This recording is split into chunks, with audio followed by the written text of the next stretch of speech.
লাগে ফাঁকা ফাঁকা। কই গেল সেই আরাফাত আর ব্যারিস্টার সুমন, কথা বলার সময় তারা করে নিয়োজন। মুরগি কবির খাইছে ধরা, জাফর কোথায় আছে, গোপনে কি সেও গেল মোদি দাদুর কাছে। ঠিক না বে ঠিক? কোথায় গেল আরাফাত আর ব্যারিস্টার সুমন, কথা বলার সময় তারা করে নিয়োজন। মুরগি কবির খাইছে ধরা, জাফর কোথায় আছে, গোপনে কি সেও গেল মোদি দাদুর কাছে। কোথায় গেল এসালমের, কোথায় গেল এসালমের কাড়ি কাড়ি টাকা, তাদের ছাড়া দেশটা এখন লাগে ফাঁকা ফাঁকা, ওদের ছাড়া দেশটা এখন লাগে ফাঁকা। ঠিক না বে ঠিক? এখন আর টেলিভিশন খুললে তাদের বক্তৃতা পাওয়া যায় না, এখন আর খেলা হবে বলার লোক নাই, এখন আর 41 সাল পর্যন্ত ক্ষমতায় থাকবো এই কথা বলার মতো নেতা পাওয়া যায় না। এখন আর কোন নেতা বলে না রাজপথে দাঁড়ালে বানের পানির মতো ভেসে যাবে, এখন আর কোন নেতা বলে না হুজুর এই কথা বলা যাবে না, এই কথা বলেন, এই পথে চলা যাবে না, এই পথে চলেন। এখন দেশটা স্বাধীন আছে না নাই? যা ইচ্ছা তাই বলবো, যা মনে চাই তাই বলবো। সমন্বয়কদের বিরুদ্ধে কথা বলছে না, বলছে না, সমন্বয়কদের বিরুদ্ধেও কথা বলছে, সার্জিস আলম হাসনাত সহ অনেকের বিরুদ্ধে কথা বলছে, কিন্তু তাদের বিরুদ্ধে কথা বললে কোনো মামলা হচ্ছে? কথা কয় না, হচ্ছে? মামলা হয় না। তাদের বিরুদ্ধে কথা বললে পুলিশ হুঙ্কার দেয় না, তাদের বিরুদ্ধে কথা বললে আর্মি এসে গ্রেফতার করে না, বিডিআর বিজিবি আসে না, এনএসআই তারপরে আরো যারা বিএসএফ ডিবি অনেকেই অনেক প্রশাসনের বিভিন্ন গোষ্ঠী করে রেখেছিল, নানান ভাবে হেনস্থা করা হয়েছে। এখন যারা রাষ্ট্র ক্ষমতায় আছে গো তাদের বিরুদ্ধে কথা বলা হয়, কিন্তু তাদের নামে যারা কথা বলে তাদের নামে মামলা হচ্ছে। কথা কয় না, হচ্ছে? মামলা হচ্ছে না, হামলা হচ্ছে না। এটাই স্বাধীনতা, এটাই অধিকার, এটাই বৈষম্য বিরোধ। এই জন্য আমরা কথা বলার জন্য স্বাধীনতা খুঁজেছিলাম। ওগো আমার ভাইয়েরা, উপদেষ্টা নিয়োগ দিয়েছে, উপদেষ্টা নিয়োগ দিয়া নিয়েও ষড়যন্ত্র আছে না নাই? ষড়যন্ত্র আছে। বলা হচ্ছে শেখ বশির উদ্দিনকে কেন নিয়োগ দেওয়া হলো বাণিজ্য উপদেষ্টা?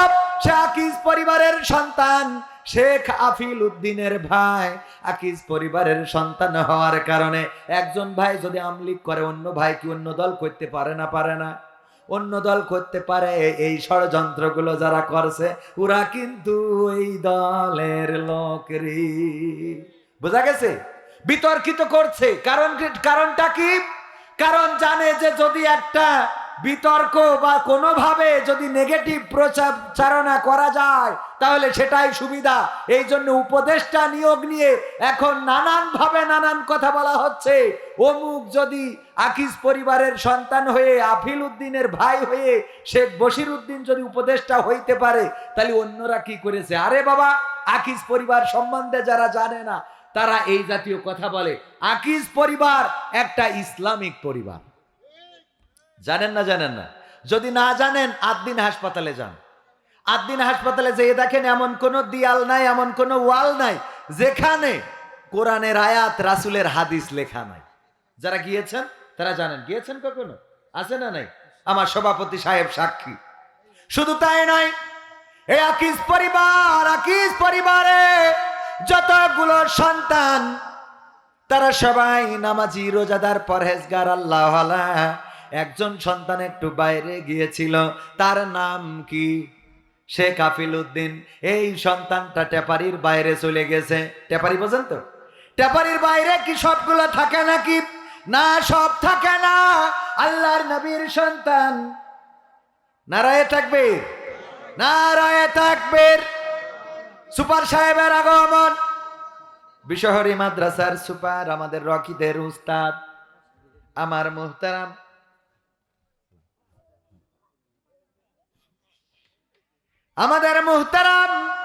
মাওলানা আবু সাইদ সাহেব, আমার বাবার বন্ধু, আজও হায়াতে বেঁচে আছেন।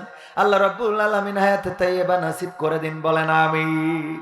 সুযোগ্য সন্তান, বিশহরী মাদ্রাসার সুপারিনটেন্ডেন্ট, উনি এসেছেন। আমরা খুশি না বেজার? খুশি কিনা? যেই কথা বলছিলাম, আকিজ পরিবার সম্মান দেওয়া অনেকেই জানে না। যদি আকিজ সিটিতে যান নোয়াপাড়া, সেখানে গেলেই দেখতে পারবেন যখন আজান হয়, ওই আকিজ সিটিতেও আজান হয়। আকিজ সিটিটা এমন, বিদেশের কোনো মার্কেটে গেলে মাইড ইন মালয়েশিয়ায় আছে, জাইন্ট আছে, সানডে স্কয়ার আছে, তারপরে আছে টেস্কো, এই জাতীয় যে মার্কেটগুলো আছে, ওই জাতীয় মার্কেট করেছে নোয়াপাড়ায়।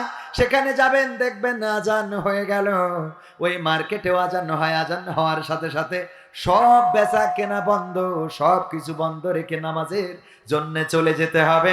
আবার নামাজ পড়ার পরে এসে মার্কেট চালু হয়ে যায়। বিশ্বাস না হইলে যাবেন।